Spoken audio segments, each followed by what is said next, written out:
I'm excited about this conversation with my boy Bricks Damane.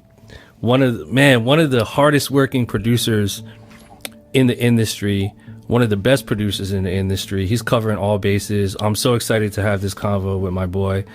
Bricks, thank you for taking the time out, man. Appreciate you. No, man, thank you, man. It's an honor, seriously. First of all, I want to ask you, where are you? Because that background looks insane. I follow your Instagram and you're always somewhere exotic. So where are you at? What corner of the world are you at right now, bro? No, I just got back to Atlanta. This is at one of my spots. Wow. Okay, bet. Amazing. Well, the Atlanta crib is looking fire, man. Appreciate it. I got a sick spot. Hell yeah. So, thank you for taking the time, bro. You've been, especially in the last year, you've been really visible with, the producer community and just everything that you're doing, bro. Like, you've been on the grind for a long time. And, I really am excited about this conversation because I've known about you for a while. I've known your music for a while. But for me, what really allowed for me to really get to know this other side of you is the producer ground interview, when you were bodying those gems. When I saw it, I was like, dude. I was even on Twitch streaming, and I put the video up, and I was just playing the whole video for my streamers, because the amount of gems and the way that you articulate the gems was just some of the most straightforward, truthful, best advice that I've ever seen from any producer, and it was really amazing to watch. So first, I just want to say thank you for that. And I want to start here. What motivates you what gives you that fuel to do what you do? What's your main inspiration right now? What gets you going? Man, I just feel like the whole generation of people has just been beaten down mentally, through all these years of school and all. We're basically institutionalized to not believe in ourselves. At no point in school, in the 12, 15 years we're going to school, is they saying, hey, believe in yourself, do what you feel like you need to do, chase your passion. They never going to tell you that. Mm-hmm. You know what I'm saying? So I feel like us down deep in our hearts, me and you know, we're just regular guys, bro. You know what I'm saying? I don't feel like we're musical geniuses. We might be a little more inclined than others, but it's really a lot of practice. I feel like let's say me and you wanted to stop doing music right now and both go to school and become brain surgeons. We could do that. Everybody, I feel like we're damn near on the same playing field mentally. Everybody can achieve things if they work hard and they believe in themselves. But I feel like a lot of people don't believe in themselves. And I feel like I have a real strong passion to help people break those mental barriers that they place on themselves so that they can really achieve the dream. Because I feel like the things that me and you are doing, me, more so me, because you're 1 trillion times platinum. Right. But going a couple times platinum, people can do that reasonably. Mm-hmm. There's thousands and thousands of people that's with platinum. You know there's a new producer going platinum every week. At least. It's all mindset and grind. I feel like most people just don't believe in themselves. And I feel like I have a duty almost to try to uplift these people, because there's a lot of amazing music and things that aren't being created because of that mental barrier that people have. If that makes sense. I love that. You make it so simple and straightforward, but I think you really hit it right there, where the lack of belief in oneself is the number one reason why people don't aren't able to do what you do or what I do or what other people do. And you're absolutely right. We're just normal people who are confident enough and interested enough to try stuff, right? That's it. And you're proving it. You're proving it day by day, and you're literally showing people the what to do, right? And that's a big part of it. So what do you think is the disconnect? At what point in the industry did people, lose that kind of confidence, or maybe they've just never learned to become curious enough or gain that confidence? Where do you think that comes from? I think that, okay, you can say you know, they have the 1% and then they have everybody else. You know what I'm saying? For a reason. Like, I mean, I'm saying that to say most people are probably being raised by average living Americans or wherever you are in the world. You're probably being raised by an average person that hasn't really achieved that much. Like most people just have a little job, car, family. That's fine, but that's not like multi super platinum where we are. You know what I'm saying? I feel like while we're growing up, all of the like, I feel like people start working jobs and go to school and they totally forget what they really wanted to be when they started the whole thing. And I feel like nobody around them was chasing their dreams, so it seemed impossible because they had never seen it done before. And I feel like I'm that connection between regular guy, ill mind. Like, you can become this if you do this, because I feel like there's nobody telling you, hey, you can do this and this is how you do that. You know what I'm saying? When I was growing up, like, they was mad at me for not being a regular guy. My family was like, we're not messing with you. You don't want to work at the factory? You're the black sheep, yeah. Yeah, it's like I was being downcasted or whatever the word is for not wanting to be normal. But to me, the normal way of life is insane, bro. Me and you would never live like that. Never. Like, I feel like the difference between like my circle, like let's say me and you, right? If a regular person calls their circle like, yo, bro, I got the job, they'll be like, have a party, like, woo, we lit. If I call you and be like, yo, bro, I got the job, you'll be like, yo, are you okay, bro? You need some help. Like, yeah. You know what I'm saying? It's just the dreamers, we just don't even think on that level. I just want to bring everybody to this, or as many people as I can, up a level. To the other side, yeah. And you're basically saying you're showing people that it's possible to not be victim to not knowing what you have access to, right? I think what this is you're showing people, hey guys and girls, people, there you have access to more than what you were told, or more than what you grew up with. So for the people that are listening, that, you know, we can agree that most people are stuck in that place, right? There's people are you know, functioning off of fear and defense, and, you know, I shouldn't pursue production because I need to make money, so let me go get a job, whatever. And that's fine, you know, it's a choice. But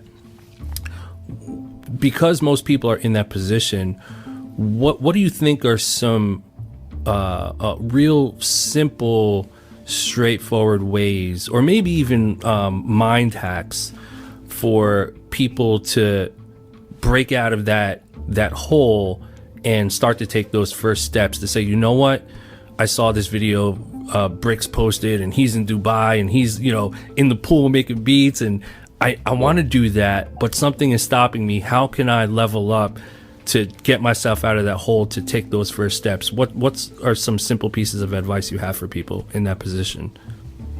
Well, to piggyback off the first thing that you just said about how most people are just regular and they're caught up in that system of fear and, you know, working. It's like you're looked at like a crazy person if you don't subscribe to that narrative. Yeah. Like, if you don't subscribe to going to school, getting good grades, getting a job, you're a crazy person. Yeah. It's like, are you not? You're going to be homeless soon. What are you doing? And from me and your outlook, everybody else is crazy. Like, are you guys not? It's like a battle. It's like a duality between like normality and the type of life that we want to live, following our passion and following our dream. But I feel like the most important thing one can do as a simple step is what I like to call change your circle. You know, meaning surround yourself by other people. Yeah, like, because you're gonna start becoming like the people that you spend the most time with, obviously. You know what I'm saying? I'm not coming up with this. Everybody knows this quote. You know what I'm saying? So change your circle. Now, unfortunately for me, I'm from the hood like everybody else. There was nobody, I couldn't change my circle. So you want to know how I changed my circle? Books. Started hanging out with rich people in books because I didn't have anybody around me. So I started hanging out with Napoleon Hill. I started hanging out with, you know what I'm saying? Yep. So I changed my circle by changing my books, because I was like, okay, I looked at the society and I was like, okay, I see where this type of life is going to lead me. I see where selling drugs is going to lead me. I see where scamming is going to lead me. I see where working a regular job is going to lead me. I don't want to do any of that. How can I escape that? And basically, I'm gonna be honest. The way that I became successful is I looked around and I ran the other way. Yeah. I saw what everybody. Okay, y'all clubbing, smoking, drinking every day, partying, not really doing it. I'm gonna do the complete opposite thing. I'm gonna be reading. I'm gonna be working. Brian went to the club in so many years. I don't drink. I don't smoke. I be grinding, bro, because I see where that can take me. I look at people like Ilma, bro. True story. I'm 20 years old. I'm interning at Penthouse Studios in Atlanta, Georgia. You're in the room with Slade. Slade. I remember that. Olympics. Mm-hmm. And Justice Rook, I think, was there too. Yes, I'm there. Wow. I'm sweeping though. Yo, y'all need any stuff from the store? That's crazy. I'm sweeping. I'm like, wow, this is fucking crazy. I'm around. Ilma, I'm around. Olympic and shit. Then y'all left, and I went and I sat in the same chair that y'all had just gotten up from. Wow. And I sat there and I played them beats. And I by myself in the room, by myself in the A room, by myself. I was just like, wow. And I played them shit all night on everything I love. On God. Wow, man. That's crazy. That's super humbling, man. I remember that was I think that was South by, like the week of South by Southwest, right? You know I'm not saying no cap. Yeah. Real life. That's crazy, bro. That's crazy. I mean, trying to surround myself. Yeah. I mean, it's so amazing. Interesting what you said about how you hung out with Napoleon Hill and you hung out with, Jonah Berger and all these people that write amazing books, right? And I like that too. Like I relate to that. Like, I look at Seth Godin and Simon Sinek and all the people that you look up to as well. Mm-hmm. I think that's such an amazing like life hack that I think people don't realize is you can literally dial your mind into content and into a person by reading their book, listening to their podcast, watching a YouTube video, and it's almost like you're being mentored from afar. Exactly. One of my people that I look up to, Seth Godin, says that all the time. He says, and tell me if you agree with this or if you have experience with this, but he says, there's too many people in the world and not enough mentors, right? So finding a mentor is unrealistic because the numbers aren't there, right? The numbers don't add up. You have 1 million people that need mentors, and then you have 100 mentors. You got 900,999.999 people that don't have mentors. So the second best thing to do is to find someone you idolize and absorb their content and learn from afar. And it sounds like you did that for many years and it completely changed your life. Absolutely. And I feel like it's way easier now because it's all digital. When we was coming up, it was just books. Go listen to your favorite producer talk about nothing. We didn't hear Pharrell talk. We couldn't go buy Pharrell drunk kits. No. None of that. It wasn't no YouTube talking about this and that. So now it's so much easier because we're sitting there giving to you on a silver platter digitally for free.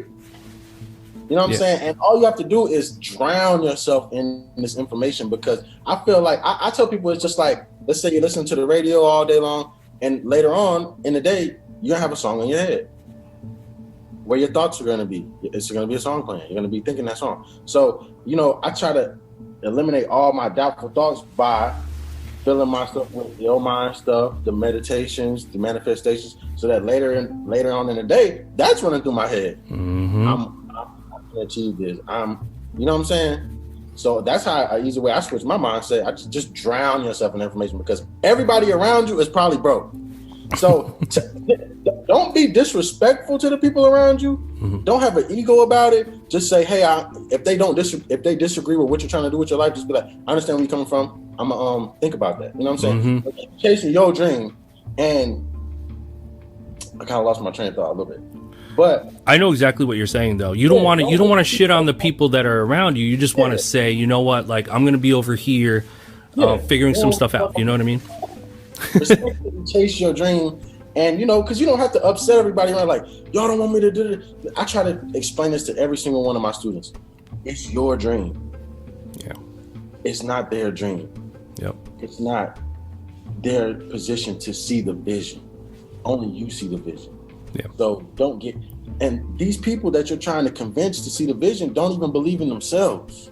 Mm-hmm. So the chances of them believing in you is zero. So don't expect all of these people around you that don't believe in themselves and don't want to do the things that you want to do to believe in you. And they don't have to. You know what I'm saying? You probably shouldn't be hanging out with them. Like, this is what I tell people. I say, let's say me and you are homies, right? If I come to you and I say, hey, Ilman, we should get a fucking show on Spotify and do a podcast, you know, prior to you having your podcast. Mm-hmm. You'll be like, yeah, man, I got a guy over here. Let's call him and see if we can make this work. And we set up this time. That's the energy you need to be hanging around. Yeah. If I call, you know, if you call your homeboy and say, yo, I want to get a show on podcast, and they be like, nah, man, it's too saturated. You ain't gonna be able to do that. Mm-hmm. You need to get away from them. Yeah. You got to be around enabling people that believe in the same vision as you, because that makes it go. Yep. And it's crazy that you say that, because it's almost a snowball. It's like, and you're absolutely right. Like, if you were to ask me that question, the first instinct for me would be like, oh shit, who could I call? Yeah. Who could I call to make this happen? You know what I mean? Like, without even thinking. So it sounds like step number one is almost assess your situation, assess the people around you. And if the people around you and the situation that you're in is not bringing you joy, start looking elsewhere for inspiration, for joy, and to just switch your mindset. And a good starting point would be books, podcasts, YouTube videos, stuff like that. So when someone sort of enters that phase where they're consuming content, but they're still kind of lacking that belief in oneself. You said believing in yourself, that, you know, is such a powerful thing. What would be some of your advice in terms of, you know, someone shifting their mind and starting to believe in what they do? You know, it's like, wow, you know, I've never really produced music, but like, I feel like I can do this. Like, I want to give it a try. You know, what's some advice you have for people who are just in that phase and really just want to start to believe in themselves? Well, I feel like once you start turning that into a habit and you start doing it every day, obviously your belief is going to rise every single day. You know what I'm saying? And you're going to start to get a little bit of traction. You know what I'm saying? You're going to start to just instantly find new producers and things to collaborate with and new inspiration. And I feel like, you know, the universe will put certain things in your path to take you to that next level of belief that you need to be at. But eventually, you're going to have to take a leap of faith. The goal is believe in yourself, gain faith through that belief, and then take a step that you wouldn't have taken before you believed in yourself. Like, I always tell people, you can't get to second base with 1 foot on first base. Like, facts. You have to take a leap of faith at some point. But the leap of faith is something that 99.9% of people will never take. So it's not really as difficult as it seems. It's just nobody has tried it, so it looks like it's impossible. Really, it's not even hard. Like, really, I try to tell people that it's more competition to be average. Yeah. Facts. Like, if I go fill out an application to get a job, I probably won't get it because it's mad people trying to get it. But to be extraordinary, it's a wide open road. That's why me and you are just like taking the entire road, because nobody's here. Wow, that's such a crazy point you just made. Is it's hard. It's just more competition to be average because most people are average. It's It's freaking crabs in the bucket. But wow, and you know, obviously that's no offense to calling people average or whatever. It's just they're making average decisions, right? Yeah, statistically, yeah. That's such an amazing point. So it's almost like the more of a leap of faith you take that most people aren't willing to take, you're opening yourself up to more access to abundance that is sort of even untapped in a way, right? And the rewards are infinitely greater. Yeah. The way that me and you live, regular people that cannot fathom. Yeah. Like me and you, I could be like, Ilman, Japan, tomorrow. We can go. Yeah. Yeah. Get your laptop, I'll get my laptop. We can do that. Yeah. For 5 months. Yeah. You know what I'm saying? The level of freedom and the rewards, and we're gonna get paid way more than you know what I'm saying? We getting paid more than doctors, lawyers, all that shit, and we just push buttons and bob our head, bro. Yeah. Crazy. And it's so interesting because that's something that you've been really active in doing. I mean, you're traveling consistently even before COVID. I remember you were saying in your interview and just on your Instagram too, you know, you've gone to Europe, you've gone to these places, and you're working with the local artists and the poppin' artists in these places, and you're not limiting the amount of money you're able to make in the United States. You're going global. What was your first experience like telling yourself, you know what, I'm going to take that first trip to Europe and I'm just going to find these artists and I'm going to go ham? Like, what was that? What were you thinking in that moment? And what was that experience like? Man, I just took a leap of faith, like I said. Mm-hmm. And this was when I had my own studio in Atlanta, and I'll just tell like a little 2-second story. So I was in the studio, it was New Year's, I was drunk. And in my drunken state, I booked a ticket to Paris for some reason. And, you know, I woke up in the morning and I was like, oh shit, I got a flight to Paris. Like, I got to go. So I left. I went to Paris. I met up with some producers. I met up with some artists. I was like, okay, I see potential here. I went back to Atlanta. I sold everything in my apartment. And I went to Paris and got a spot. Wow. And I stayed for like 8 months. And my studio was running. So I'm already making $100,000 a year at fucking 22. You know what I'm saying? Moved to Paris. Okay, so we're gonna talk about this later in this interview. Okay. But the same people that I worked with in Paris on that first time when I took the leap of faith helped me get the Drake record. Insane. Crazy.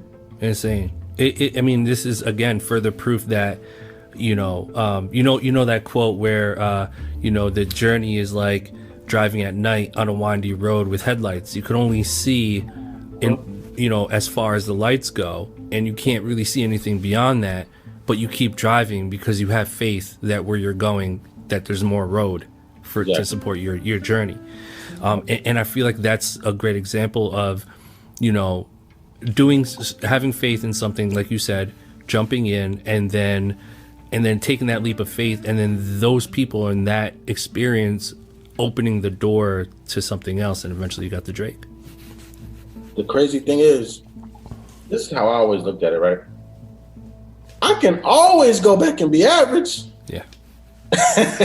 Yeah. It doesn't take much skill to be a regular guy that works at T-Mobile. Yeah. You know what I'm saying? I can always go back and do that, but people are so scared to let go of that Honda and that 1-bedroom apartment that they're like missing out on so much life. Yeah. If me and you fail right now, we can always go back and be average. Yeah.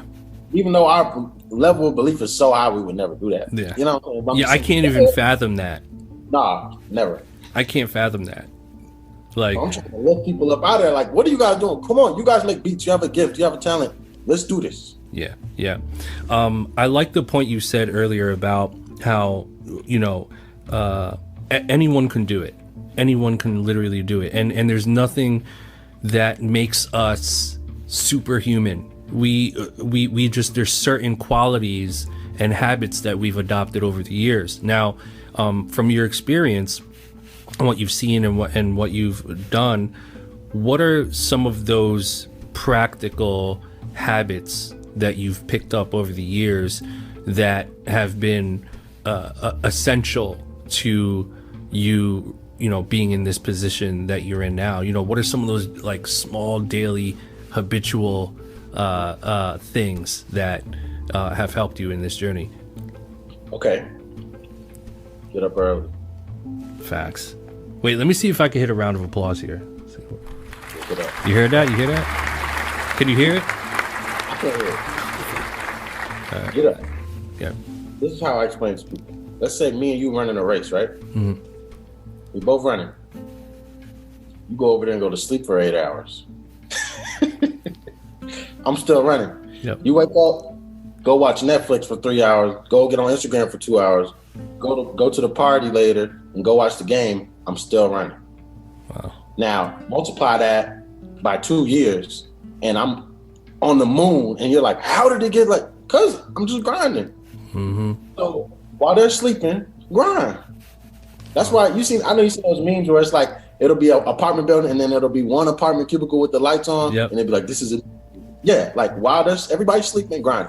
That's the number one habit. Second habit, when you wake up, be thankful.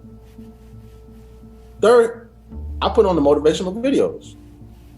So you start your day with motivational videos? Yeah, 100%. Yeah. It puts you like on a whole nother plateau of thinking. Or your meditation videos. Go ahead and get it started. Don't check your phone, don't check your email, don't even give your brain a second to even think. Go ahead and put it on automatic success mode right there with the motivation and the Ilman meditation videos. Listen, you know what I'm saying? Facts. Okay, when you get up, have a plan. You know what I'm saying? Like, you know, when you go, I do it like a job kind of like, you know, when you go, you know what I really do? I do it like school, like first period, second period, third period, fourth period. Okay, from this time to this time, I'm gonna research this. I'm gonna research the market. I'm gonna look at the trending videos on YouTube. I'm gonna see who's about to pop. Because I look at the music game like stocks. Look at it like the stock market. This guy's getting hot. Let me buy in here. Okay, I need to invest some of my time to make beats like this because this is getting hot. So I want to get in here. I want to sell this. Don't worry about this no more. Get out of that. Okay, so I take time and I look at my investments because I'm a production company. I'm trying to see where my energy, my resources are going towards. Okay, then I have a plan. You know, I heard I was looking at a Pete Rock interview or something, a Ninth Wonder I think yesterday, and he said something called like 30 by 30. He'll try to make, it was like 30 by 10 or something. He'll try to make 30 beats in 10 days. You know what I'm saying? So have a plan. Like, I want to try to make this amount of beats, at least start them. Right. You can finish them on another day if that's, you know, everybody has different workflows.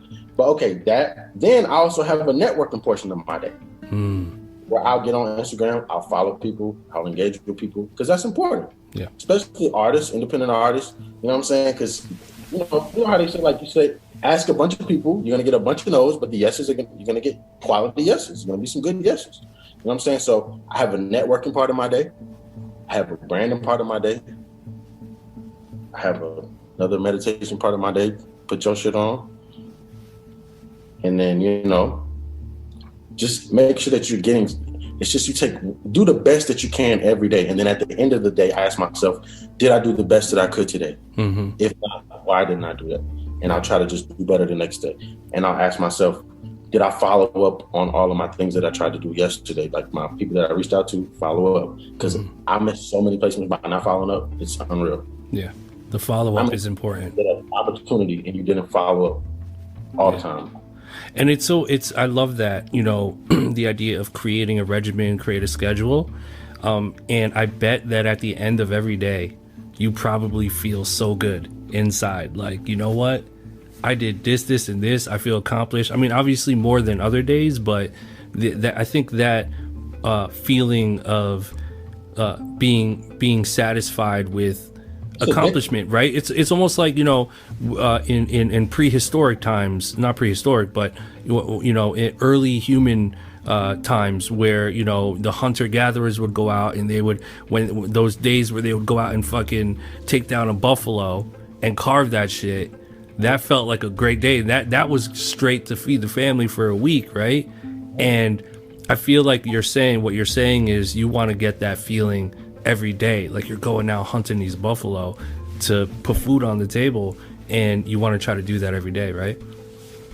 It directly affects your pockets. Yep. I tell people, I don't want to keep saying, when I say regular people, I'm just saying, you know, normal people in society statistically, not talking like negative terms. But I'm saying, I feel like other people got it way easier than us, because you just wake up, you go to this place, and they say, hey, go sweep up over here. We're going to give you some money.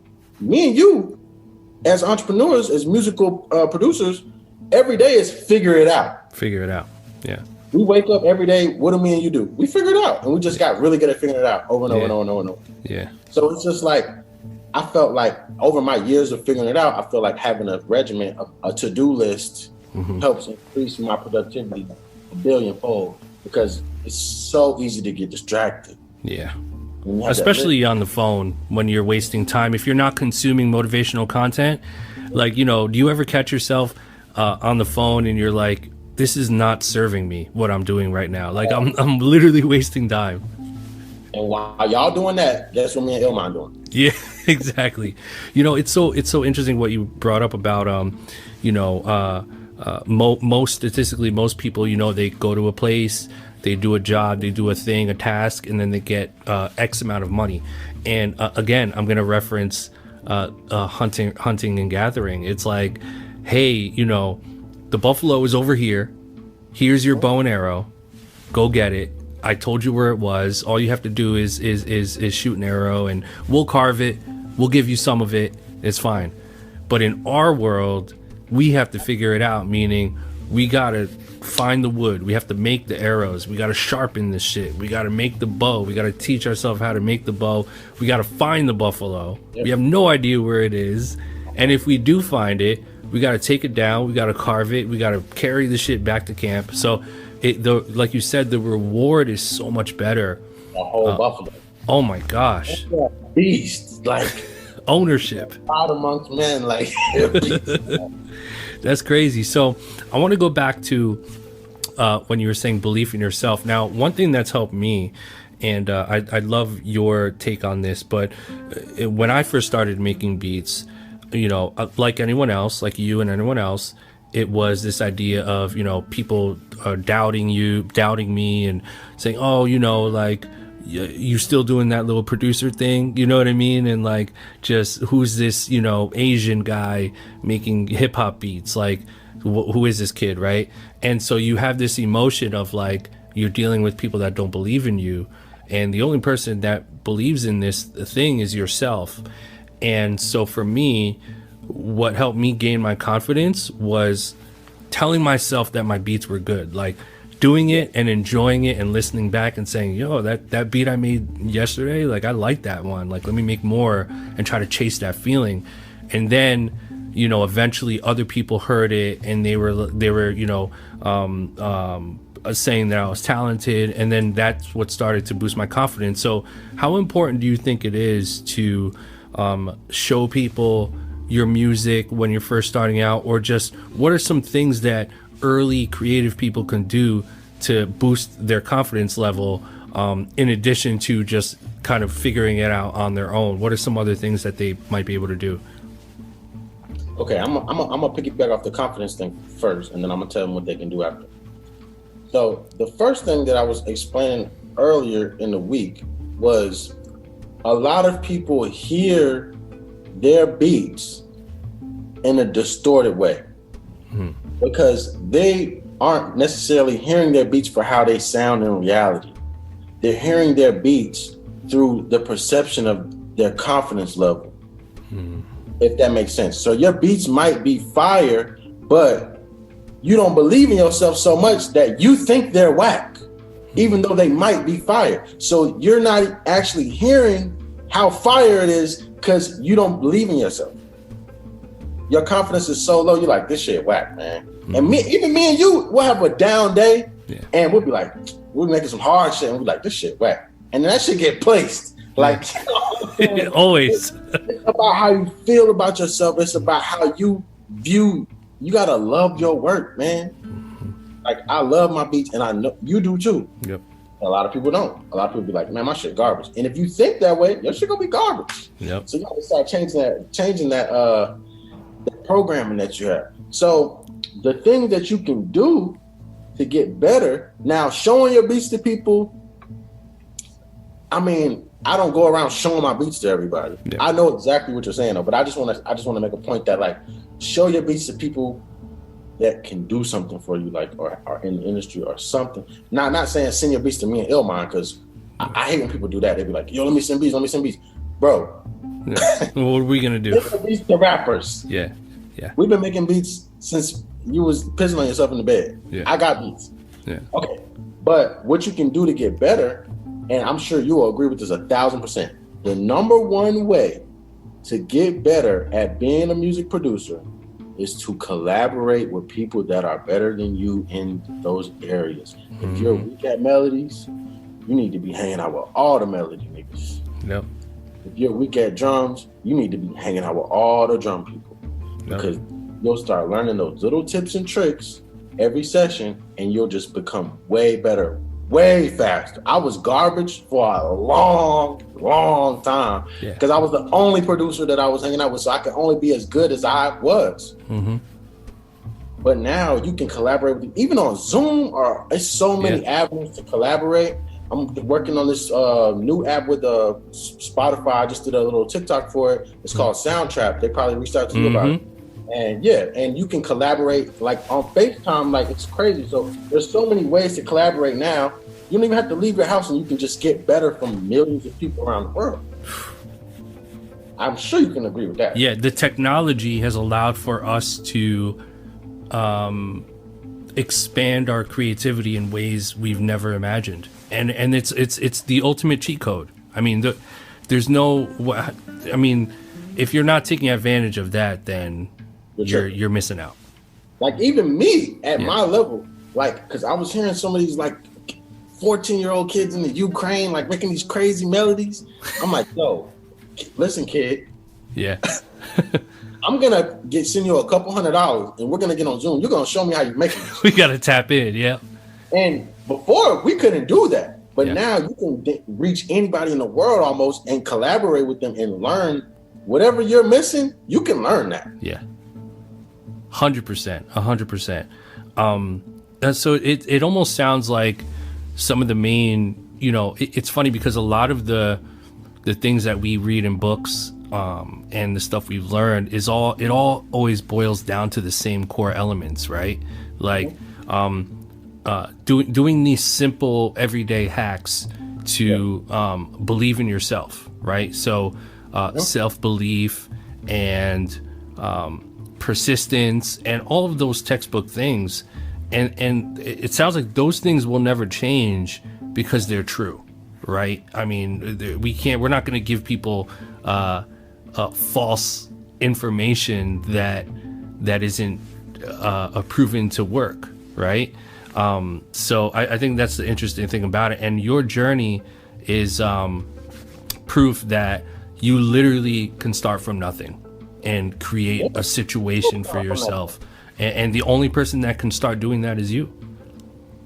It's not like the information that me and you are providing is only for producer. These are just esoteric wisdom that has been true throughout the ages of human existence. Yeah. It's not like I'm telling you this because I make beats. This is a life hack. Yeah. This is like me and you. You know what we should do? We should do the Think and Grow Rich of producers and go to each big producer. That would be hard. Wow. Give me your secrets to success. We should do.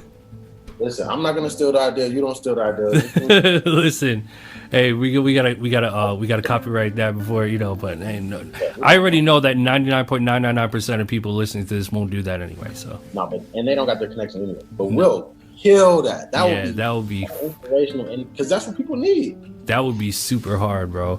I'm seriously we're gonna talk about that, bro. Offline. Speaking of hard. I want to talk about some of these records that you produce. Your beats are so crazy, bro. I can't even begin to tell you. There's this song. I want to talk about this song and how this came about. It's called To the Hard Way. This is Lil Baby and featuring Marlo. This record is so hard, bro.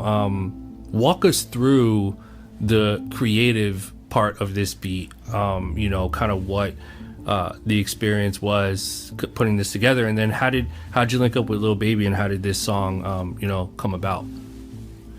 So I was Young Thug's main engineer and producer as well, right alongside Weezy.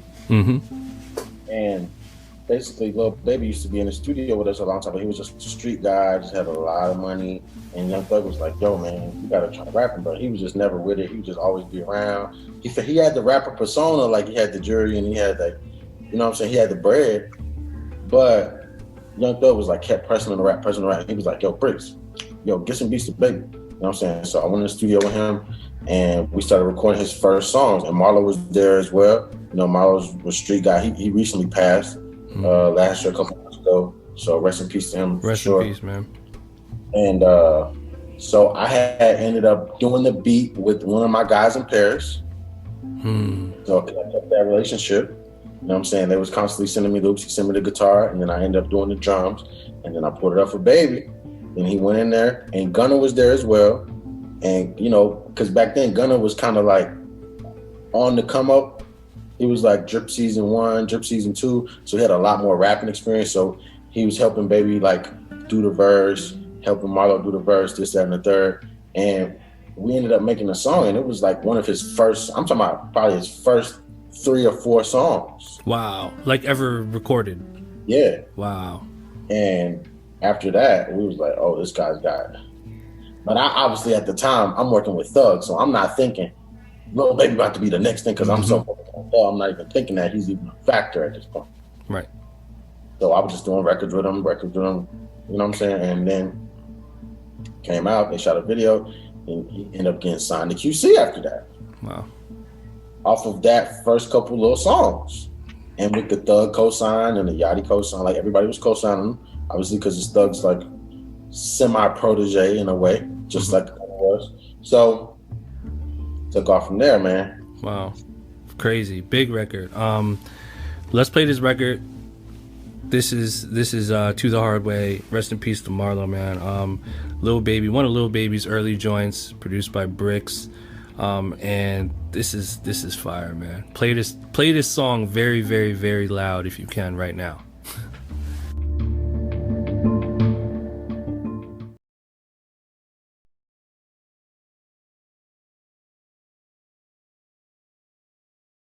All right, so let's talk about this record. I love the title of this song, just as much as the beat and the actual song. This is Gunna, Caught Me a Foreign. I know Brick's got a couple foreigns. So what was the process of this song? You know, obviously you said you knew Gunna already. So was this kind of the early experience with Gunna, and you know, walk us through this one. The reason I like this song so much is because this song was Gunna's first single Wow, ever. I mixed it, mastered it, produced it, recorded it. So it was like my baby. fire. I remember I was and then Doug jumped on it, and I was like, "Oh yeah, this is sweet." You know what I'm saying?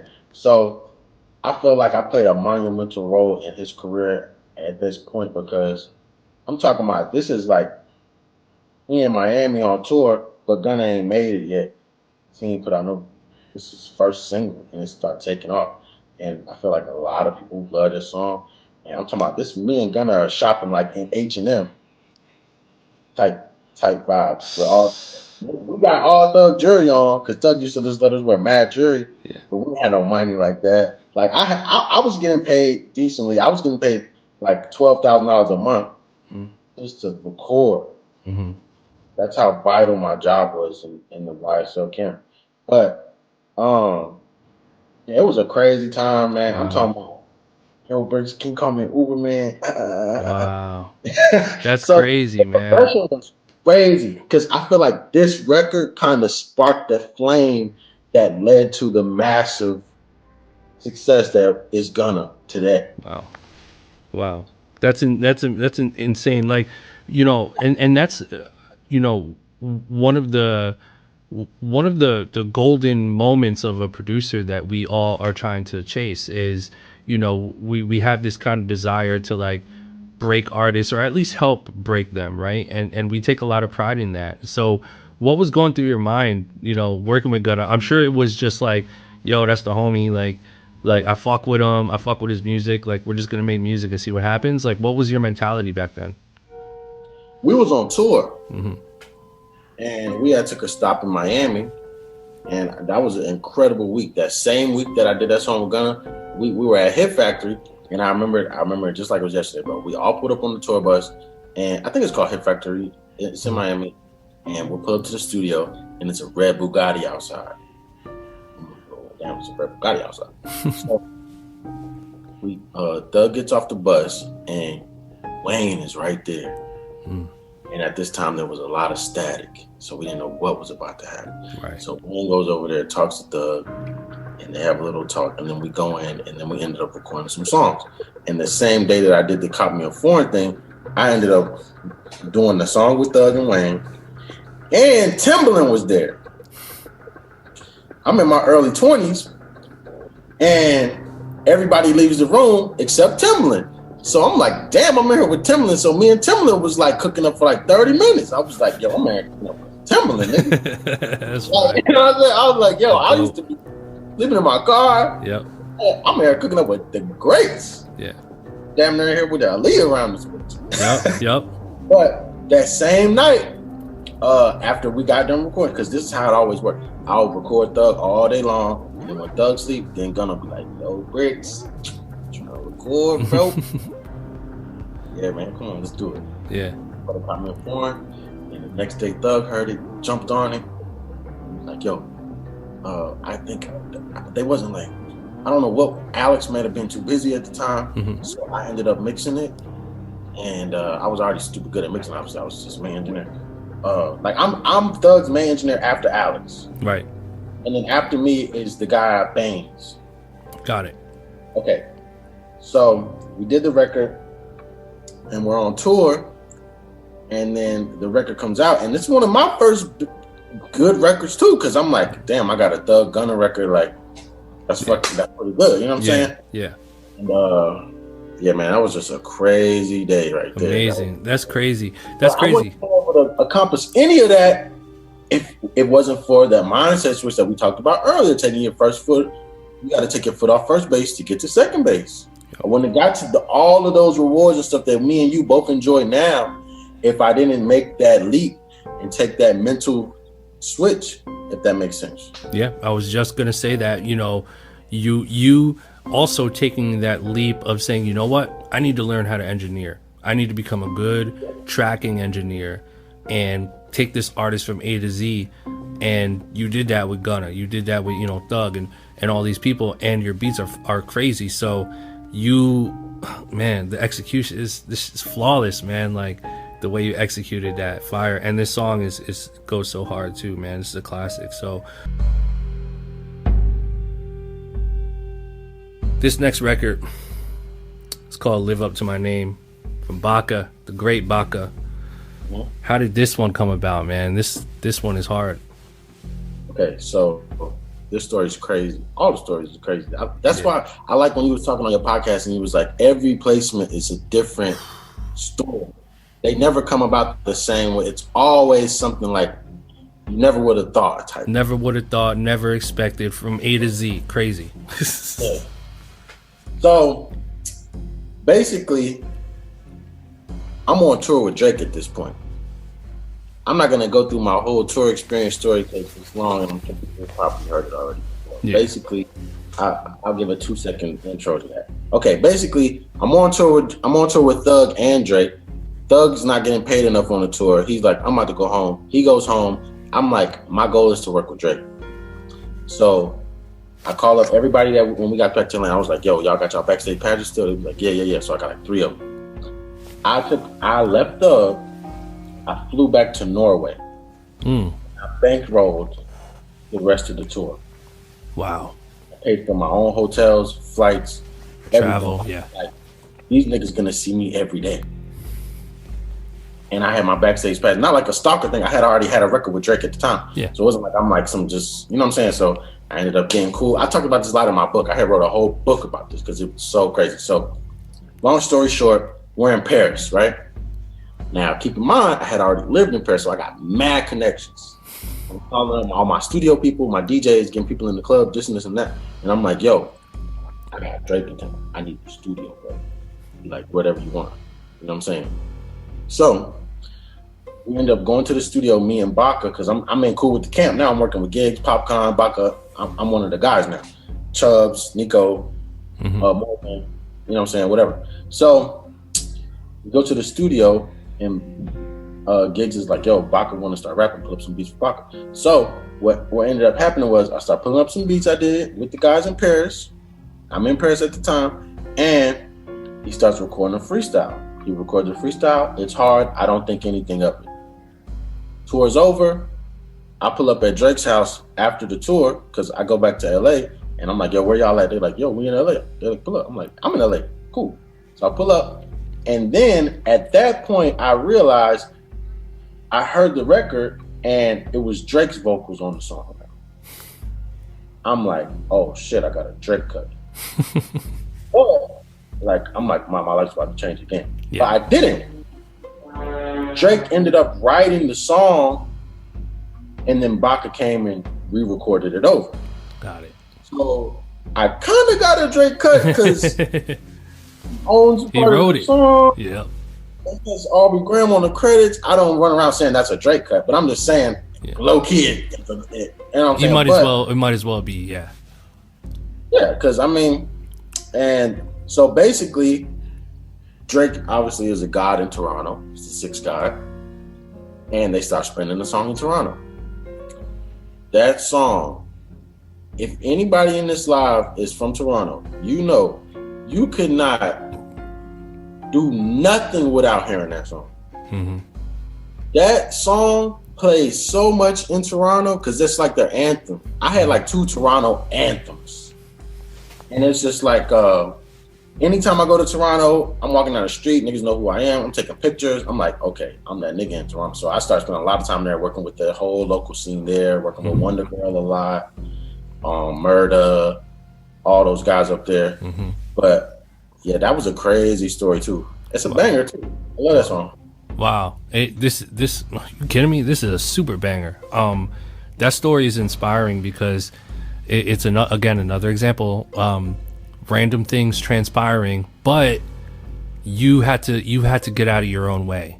You had to tell yourself, yo, I'm gonna make this shit work by any means necessary, and I'm gonna put myself out there and take the time. And listen, if you had set yourself up to not be in position to be able to, live in Paris for 8 months, or have enough money to pay for all these other things, all of these things never would have happened, and this record probably would have never happened. But you made the shit happen, man. Like, investing in yourself, man. Like, if you never did that, this record would never exist. That's the amazing thing. So shout to Baka and all the Toronto homies too, man. Come on, Six God, Wonder Girl, Murda, Wanda. I mean, Toronto's a different animal. I wanted to ask you too, do you speak French? I mean, I speak enough to get the job done. Okay, so you do a little bit. That's hard. All right, well, play this record. Let's get into it. Baka, Live Up to My Name. This is an anthem, so make sure you pay respect. Okay, this last record. So this guy's actually like one of my favorite artists, most unique artists. And he's from the UK, I believe, right? Somewhere around there. This is Octavian Papichulo that Bricks produced. Walk us through this process in this record, man. How did this one come about? Okay, so obviously when I was on tour with Drake, we're in London every day, every other day. That was like the base. We did mad shows in the UK. So me moving around with him, I was able to gain very high level connections in the music industry.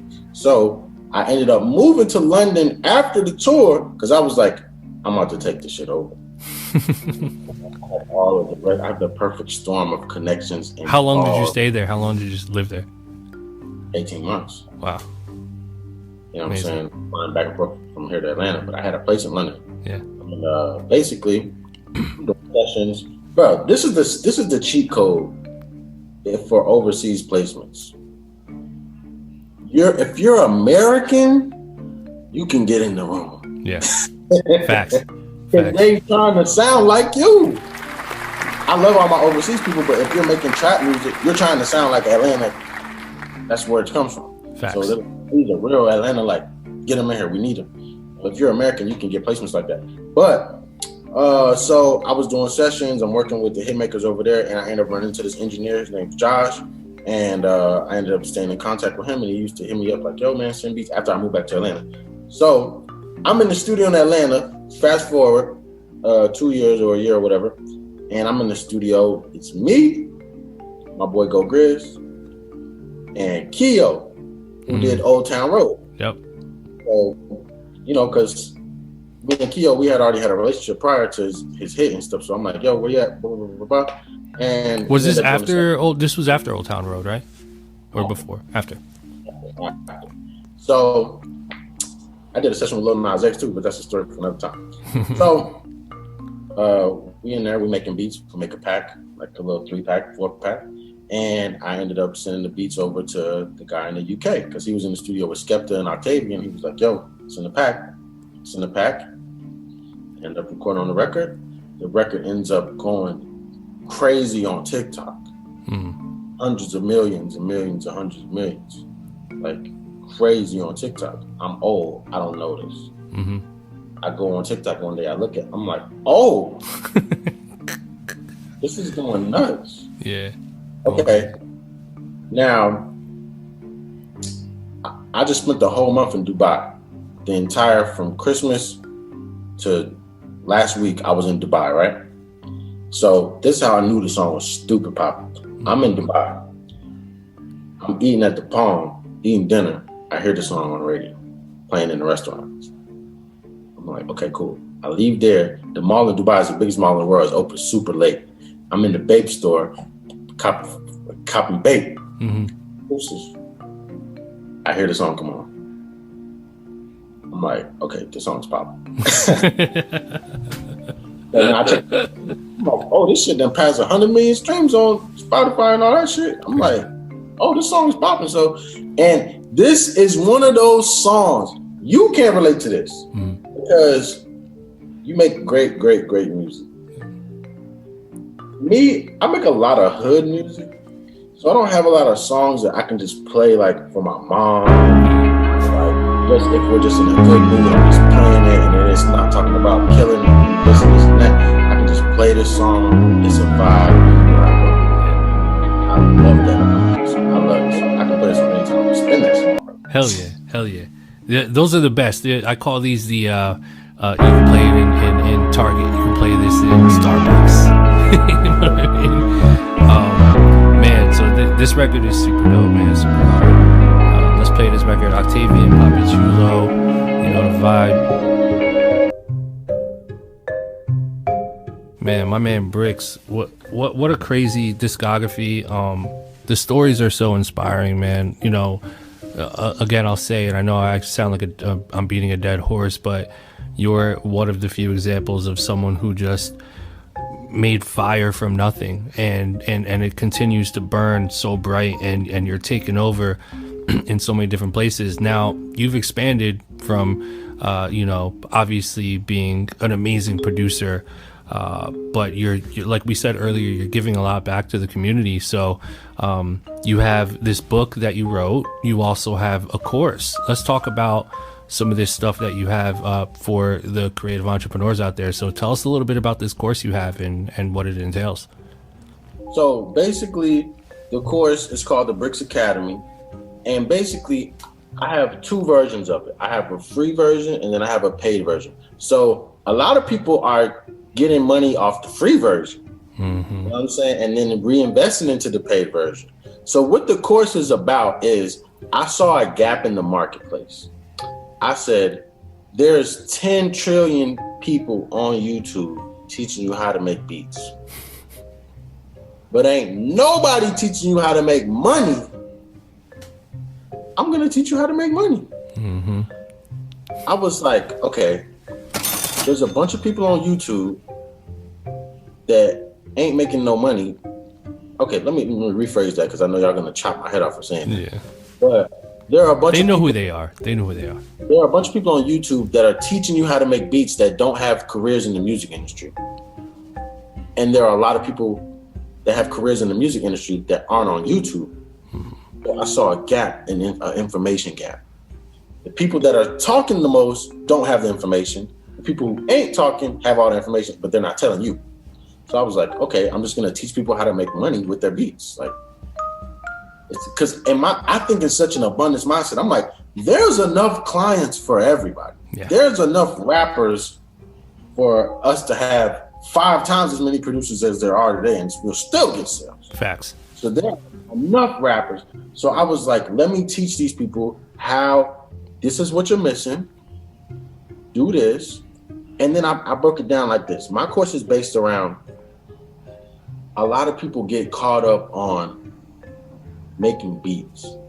My course isn't about making beats. You can go learn how to make beats anywhere. My course is how to turn this into a career so that you can live like me and Ilman. Yeah. You know what I'm saying? So that's what it's about. My course is not for people who are just learning how to make beats. Yeah. There's a million YouTube videos that you can watch for that.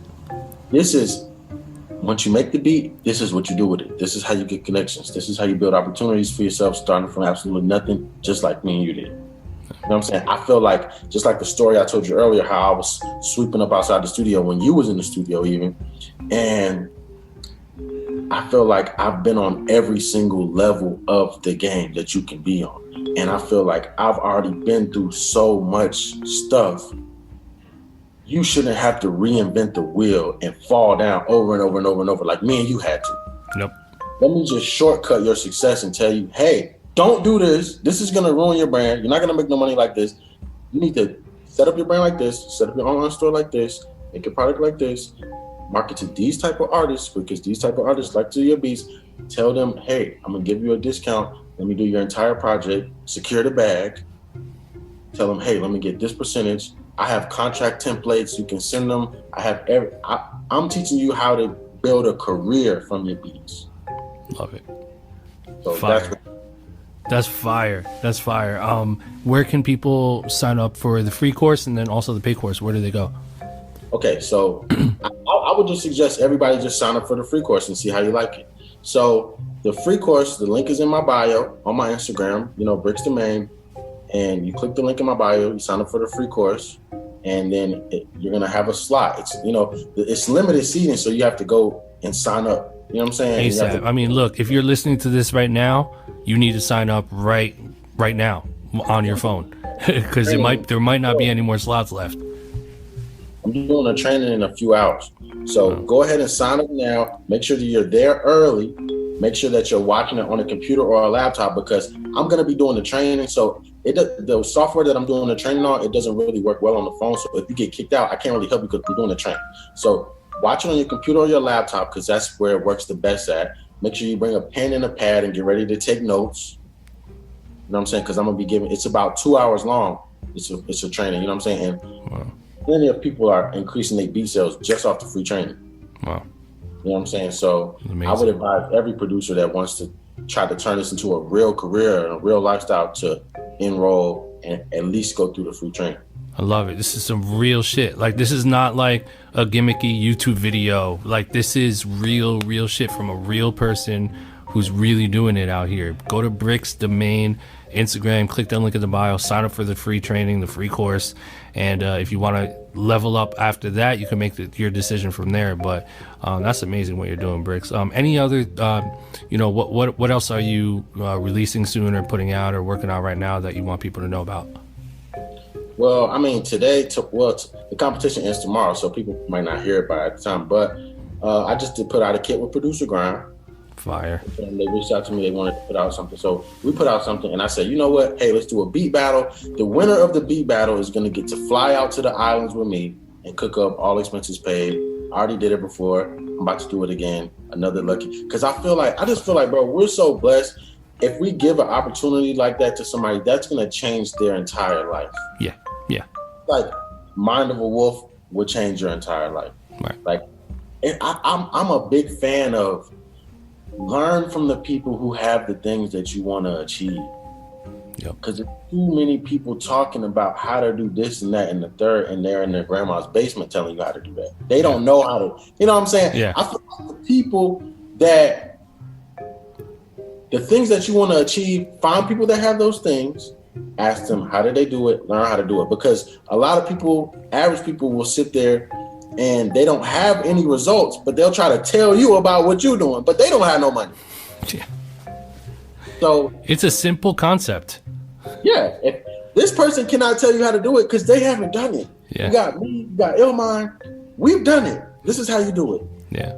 And the blessing comes from, people like you and people out there, obviously myself too, but people that have done it and are doing it and are also willing to share the information through podcasts, through video, through courses.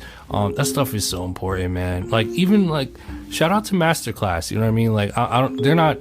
They haven't paid me to shout them out, but just stuff like Masterclass, where you have professionals that have actually really done things in real life that are showing you their process that could literally change your life if you just pay attention a little bit.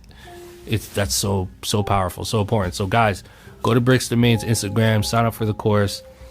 Bricks, man, thank you for joining me today, man. This was super insightful. The gems, the stories, man, every placement is epic, and that's only 4. You got hundreds of placements, so every single one of those placements, man, I'm sure we could go on forever and talk all day. But Bricks, I appreciate you, man. And shout out to the listenership here, all the creative entrepreneurs. Any last words for the creative entrepreneur community that you want to leave them off with?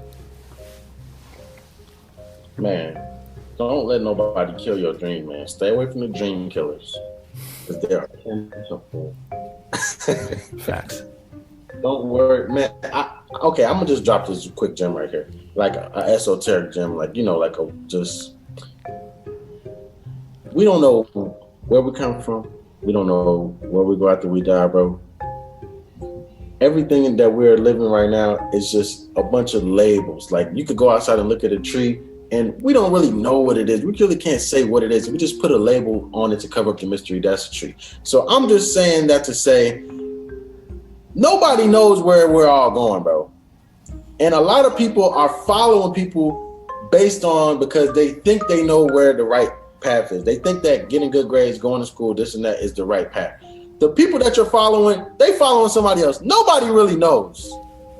So chase your dreams, man, because we only live once. Yeah. You know what I'm saying? And I don't want you guys to be not chase your dreams, because you got to let somebody else kill your dreams, and now you're old and you're like, damn, my whole life has passed by and I didn't even attempt to do what I really wanted to do in my life. That would be so depressing. I don't mean to depress people, but that shit real. Yeah, bro, that shit real. Don't let nobody stop you, and just at least take one leap of faith. You're not gonna die if you just try to do it. Just the worst you can do is fail, and then you fail forward and you learn from the mistakes and you do it again until you get it right. Yeah. But let's sign off. Big facts on that, man. I love that, bro. That's the biggest gem of the day, man. Like, just go get it, bro. Go get it. Bricks, I appreciate you. We'll talk on the flip about that thing also as well. You already know.